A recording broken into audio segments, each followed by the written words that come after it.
Hi guys, so in today's video I'm going to be sharing with you guys announcement made by the UK government this year 2023. We've got both the good and the bad. Watch this video if you're planning to relocate to the UK or if you're already in the UK. Hi beautiful people, welcome back again to my YouTube channel. If today is your first time here, my name is Stella. If you have not subscribed to my channel, what are you waiting for? Please do not forget to like, subscribe and share my videos. Click on that notification bell to get notified whenever I post any new video. And for my returning subscribers, thank you guys for always coming back to watch my video. On this channel, I talk about my life here in the UK, what is happening around me, and I share information. So in today's video, I am going to be sharing with you guys 5 announcements made by the UK government. Like I said, we've got the good and the bad, but all the same, we're going to be all right. Yes, we're all going to be okay.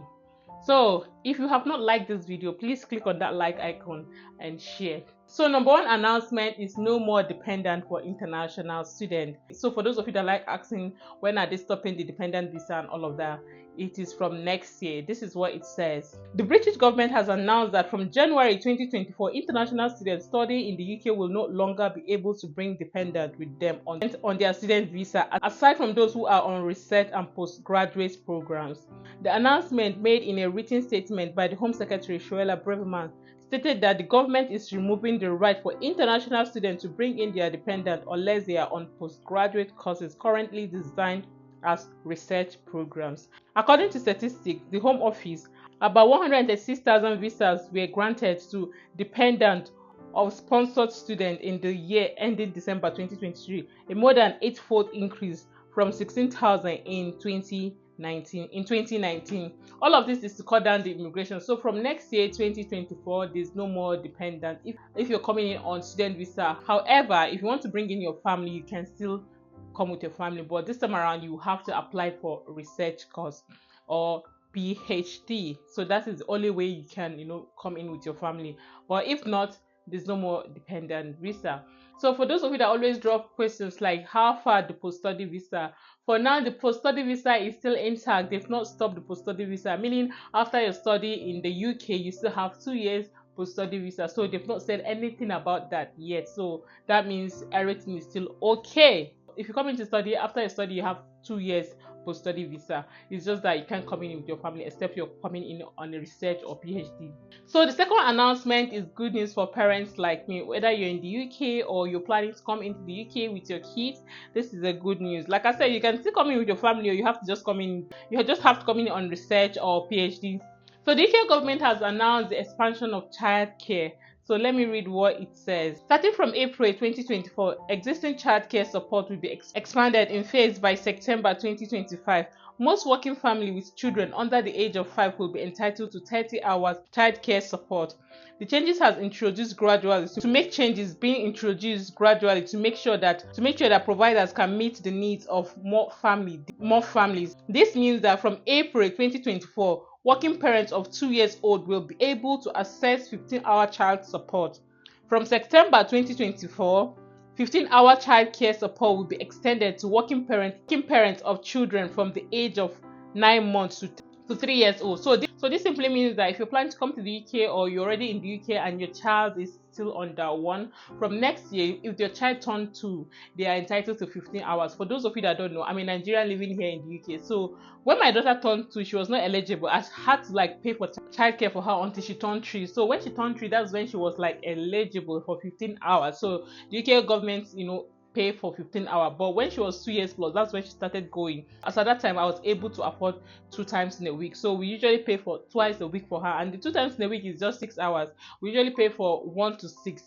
So she usually go Tuesdays and Thursdays. We just want her to just mingle with other kids, understand. I just want her to associate with other children. That's just basically the reason why we wanted her to start nursery at 2 years plus. So she just used to go 2 times a week.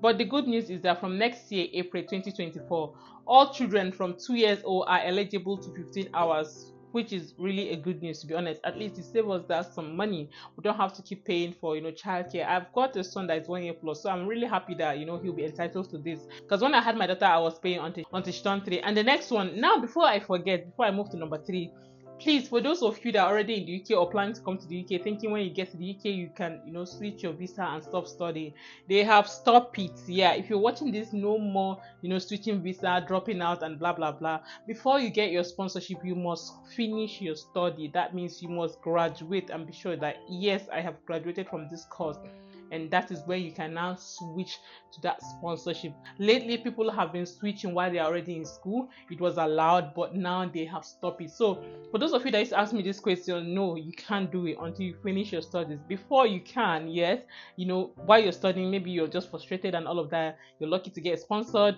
and then you move to a sponsorship job, and then you drop out. People used to do that a lot before, but now it has been stopped. So you cannot do that. So don't get yourself into trouble if you don't want to be deported. So number 3 announcement is the increase in threshold for healthcare worker visa. For those of you that are planning to come to the UK, I made a video and I was talking about this increase, and some of you were still asking me more questions, and that is one of the reasons why I want to throw more light. Some person were saying, oh, they just announced it, that they've not started, implementing it. They have started. I read an email in that previous video what this care home sent to a friend of mine, because they promised to sponsor her, and when they got the license, they were supposed to start the process, and then boom, this announcement came in and it affected them. The home said that they have not updated it on their website, but when they called home office said no, they have to meet up to that threshold, meaning that if you do not meet threshold of 20,960, you cannot be sponsored, meaning your home cannot give you COS. Before the threshold was 20,480, but now it has been increased with £500, just £500. Can you believe that? Because of £500 you cannot even get COS. This is heartbreaking, to be honest. But yet it's affecting lots of people. But for those of you that the care home you're working, your contract hour is 40 hours, it's possible that you definitely get this threshold. Because so in that previous video I made, the home the person was working, their contract hour was 37 hours. So I think that is one of the reasons why they did not meet up to this new threshold. But if you're working for any care home that is 40 hours, you should meet up to the threshold. So do not panic, please. But I mean, if you're getting paid at least £11, you should meet up to that threshold. I think for you to get up to that threshold, you should be paid £10, I think 90 pence, something like that. So that is why I just approximate it to £11, that if you're being paid £11, you should meet up to that threshold. So do not panic. Yes. And number 4 is flexible work. So this is also a good news for parents. For those of us that got children, it is hard work, honestly, because it's not easy to work and with children, and that is why most of these days you hear that, oh, they've collected this person kid, because I mean, we've got bills to pay. So now I'm not in support of parents that used to lock their kids in the house. It's not their fault, because I mean, maybe where they come from, they used to leave their children in the house. So that is one of the reasons why they feel like, oh, the children are safe, they're okay staying back home, staying in the house for them to go to work, because I mean, at the end of the day, we've got lots of bills to pay. Yeah. So now the flexible work will help so many parents, and I think also it will also help the British people, that means the English people, because some of them don't work because of the children. They'll be like, oh, I don't have childcare, I don't have who to look after my kids, and my work is not flexible. So as soon as they say their work is not flexible, they just feel like, you know what, I am done with this work. I need to just stay at home, take care of my kids. I mean, at the end of the day, government is going to wire them some money, isn't it? And they're not greedy. They're not bothered how much. In as far as the money is enough for them, to eat, just go out and just have a good time, they're okay with it. So I think that is one of the reasons why the government introduced this flexible work. This flexible work, this is what it says. All employers have legal right to request for flexible working, not just parents and carers. This is known as making statutory application. Employees must have to work for the same employer for at least 26 weeks to be eligible. What employers must do: the employer must deal with the request in a reasonable manner, handle the request in a reasonable manner, including assessing the advantages and disadvantages of this application, holding a meeting to discuss the request with the employee, offering an appeal process. So what this means that before you be eligible for that flexible work is you must have worked in that organization for at least 26 weeks. So for example, like me, I already have a flexible working hour. My manager is so good, but I've seen lots of people that don't have, to be honest. So I've got kids. Even before I've got my second son, I used to just do like 12 long hour shifts. You can never see me work 8 in the morning till 2 o'clock. It's not possible. If I'm working, I'm doing 9 till 9. So let's say I'm dropping my daughter somewhere, or if my husband is babysitting, you already know that, okay, Taylor is finishing 9 o'clock. So if he's going to work, he will have to start his work maybe 9:30 or 10 o'clock. And that is because I've got a good, manager. There's some managers that are not good. They'll be like, no, sorry, we work with rota. Whatever you see is what you get. Do you understand? And what you get, as somebody that have got kids, is hard. It's difficult to maneuver. It's either you start calling your friends, please, are you available this day and that day? But with this flexible work, for example, if you're working 30 hours and you go to work 4 times a week, you can meet your manager and ask your manager, please, can I work 13 hours in a day, or can I work 12 hours? It depends on your type of job though. And if it's something that you can work from home, you should also talk to your manager and they will also consider it.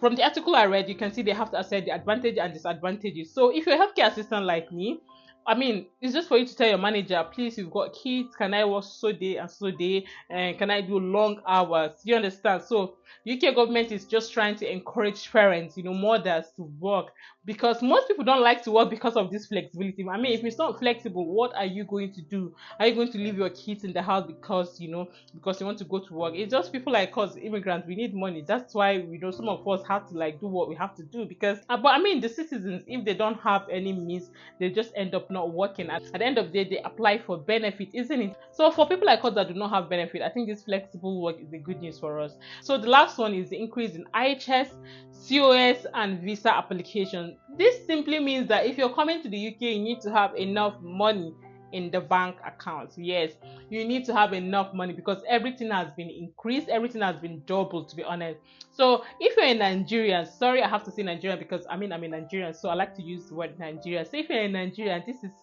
fire, especially with the rate our money, our currency is depreciating every day by day.